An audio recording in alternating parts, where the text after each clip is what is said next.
बिस्मिल्लाहिर्रहमानिर्रहीम। अस्सलामु अलैकुम। हमारे चैनल सीरतुन नबी में आप सबका वेलकम करते हैं। आप सबसे गुजारिश है कि हमारे चैनल सीरतुन नबी को सपोर्ट कीजिए और ज़्यादा से ज़्यादा इस वीडियो को उम्मत मुस्लिमा तक पहुँचाइए। अस्सलामु अलैकुम। बिस्मिल्लाहिर्रहमानिर्रहीम। सुलह हुदैबिया और अबू जंदल रज़ियल्लाहु ताला और अबू बसीर रज़ियल्लाहु ताला का क़िस्सा। 6 हिजरी में हुज़ूर सल्लल्लाहु अलैहि वसल्लम उम्रह के इरादे से मक्का तशरीफ़ ले जा रहे थे। कुफ़ार मक्का को इसकी खबर हुई और वो इस खबर को अपनी ज़िल्लत समझे, इसलिए मज़ाहमत की और हुदैबिया में आपको रुकना पड़ा।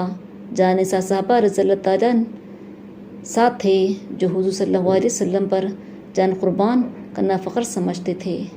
लड़ने को तैयार हो गए, मगर हुज़ूर सल्लल्लाहु अलैहि वसल्लम ने मक्का वालों की खातिर से लड़ने का इरादा नहीं फरमाया और सुलह की कोशिश की, और बावजूद साहबा रज़ियल्लाहु ताला की लड़ाई पर मुस्तादी और बहादुरी के हुज़ूर अकरम सल्लल्लाहु अलैहि वसल्लम ने कुफ़ार की इस कदर रियायत फरमाई कि उनकी हर शर्त को कबूल फरमा लिया। साहबा रज़ियल्लाहु ताला को इस तरह दब कर सुलह करना बहुत ही नागवारा था, मगर हुज़ूर सल्लल्लाहु अलैहि वसल्लम के इरशाद के सामने क्या हो सकता था कि जानिसार थे और फरमा बरदार, इसलिए हज़रत उमर रज़ियल्लाहु ताला जैसे बहादुरों को भी दबना पड़ा। सुलह में जो शर्तें तय हुई, उन शर्तों में एक ये शर्त भी थी कि काफिरों में से जो शख्स इस्लाम लाए और हिजरत करे, मुसलमान इसको मक्का वापस कर दें, और मुसलमानों में से खुदा न खास्ता अगर कोई शख्स मुर्तद होकर चला आए तो वापस ना किया जाए। ये सुलहनामा अभी तक पूरा लिखा भी नहीं गया था कि हज़रत अबू जंदल रज़ियल्लाहु ताला एक सहाबी थे जो इस्लाम लाने की वजह से तरह तरह की तकलीफ़ें बर्दाश्त कर रहे थे और जंजीरों में बंधे हुए थे। इसी हालत में गिरते पड़ते मुसलमानों के लश्कर में इस उम्मीद पर पहुँचे कि इन लोगों की हिमायत में जाकर इस मुसीबत से छिटकारा पाऊंगा। इनके बाप सोहेल जो इस सुलहनामा में कुफ़ार की तरफ से वकील थे और इस वक्त तक मुसलमान नहीं हुए थे, फतह मक्का में मुसलमान हुए।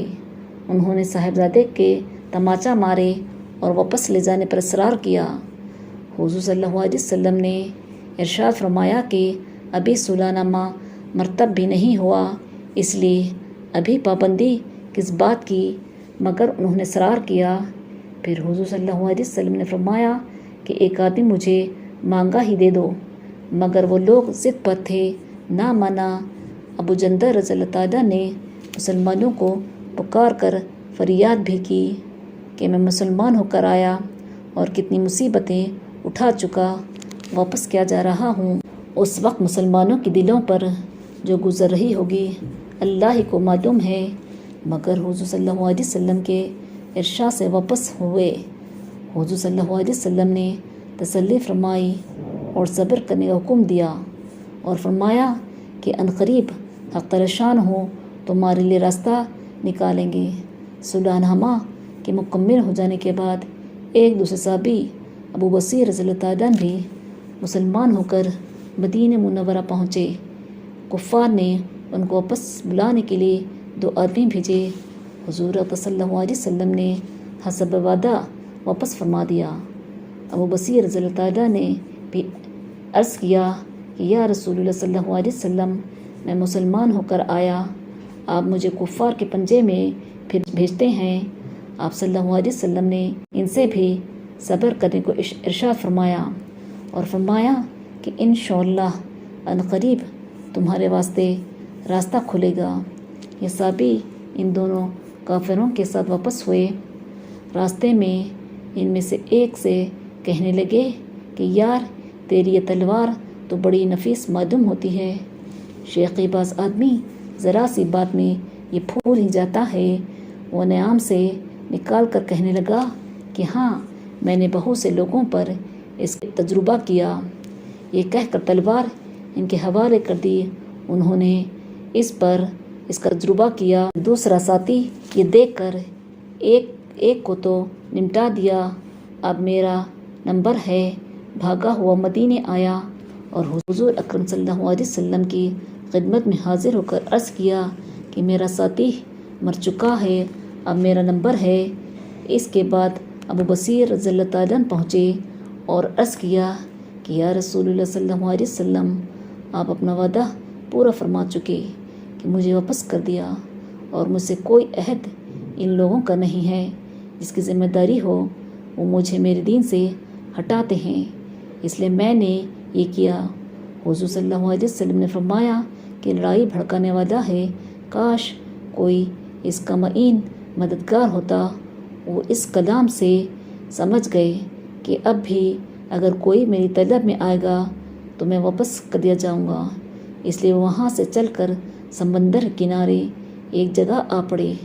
مکہ والوں کو اس قصے کا حال معلوم ہوا تو ابو جندل رضی اللہ تعالیٰ عنہ بھی، جن کا قصہ پہلے گزرا، چھپ کر وہیں پہنچ گئے۔ اسی طرح جو شخص مسلمان ہوتا وہ ان کے ساتھ جا ملتا۔ چند روز میں یہ ایک مختصر سی جماعت ہو گئی۔ جنگل میں جہاں نہ کھانے کا کوئی انتظام، نہ وہاں باغات اور آبادیاں، اس لیے ان لوگوں پر جو گزری ہوگی وہ تو اللہ ہی کو معلوم ہے، مگر جن ظالموں کے ظلم سے پریشان ہو کر یہ لوگ بھاگتے تھے ان کا ناطق خواہ بند کر دیا۔ ادھر کو جاتا اس سے مقابلہ کرتے اور لڑتے، حتیٰ کہ کفار مکہ نے پریشان ہو کر حضور صلی اللہ علیہ وسلم کی خدمت میں عاجزی اور منت کر کے اللہ کا اور رشتہ داری کا واسطہ دے کر آدمی بھیجا کہ اس بے سری جماعت کو آپ اپنے پاس بلا لیں کہ یہ معاہدہ میں تو داخل ہو جائیں اور ہمارے لیے آنے جانے کا راستہ کھلے۔ لکھا ہے کہ حضور صلی اللہ علیہ وسلم کا اجازت نامہ جب ان حضرات کے پاس پہنچا ہے تو ابو بصیر رضی اللہ تعالیٰ عنہ مرض الموت میں گرفتار تھے۔ حضور صلی اللہ علیہ وسلم کا والا نامہ ہاتھ میں تھا، اسی حالت میں انتقال فرمایا۔ رضی اللہ عنہ و رضا فائدہ، آدمی اگر اپنے دین پر پکا ہو، بشرطے کہ دین بھی سچا ہو، تو بڑی سے بڑی طاقت اس کو نہیں ہٹا سکتی، اور مسلمان کی مدد کا تو اللہ کا وعدہ ہے، بشرطے کہ وہ مسلمان ہو۔ اس ویڈیو کو لائک شیئر کریے اور سبسکرائب کریے۔